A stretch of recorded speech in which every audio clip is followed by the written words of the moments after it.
Welcome back to my channel. My name is David Abu. I want to look into Don't Summarize, and one of my friend was looking at this analysis. So for HRs who wants to compare what they are offering employees and what these employees are even getting outside, how do you compare these things? So this is just a simple data where you employ somebody and they accept or they reject your offer. Why? What are they getting outside? So you're trying to look at industry standard analysis of different employees of different skills. So now we want to analyze, and we're looking at employer.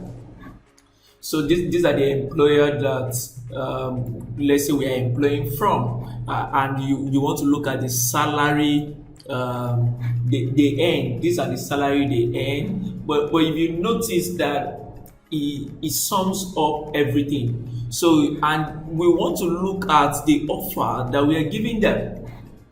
So this is an issue whereby it sums up everything, but we want to be able to see one by one basis. And you notice that even in the data set, we don't have different name of employers. So it's like a anonymous survey or anonymous data set.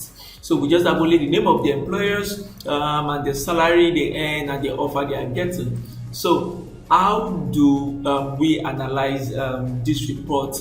So that is what we are going to be looking at in this video. And what we can do is just a very simple trick that we can do. So if we go to salary here and you look at the drop down, you're going to see different things here. So what it's doing right now is summing them. So you have the different things that you want to summarize by, and we'll be looking at them later on in my series video. But right now, what we want to check out is this Don't Summarize.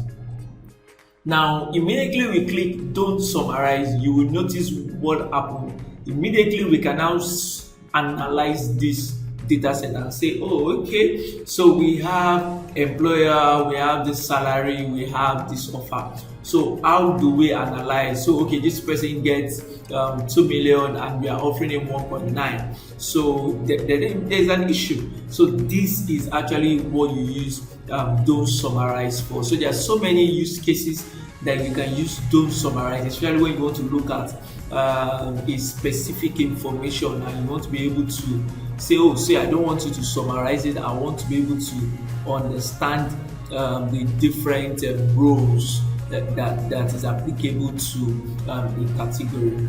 I hope you find this video useful. Thank you very much.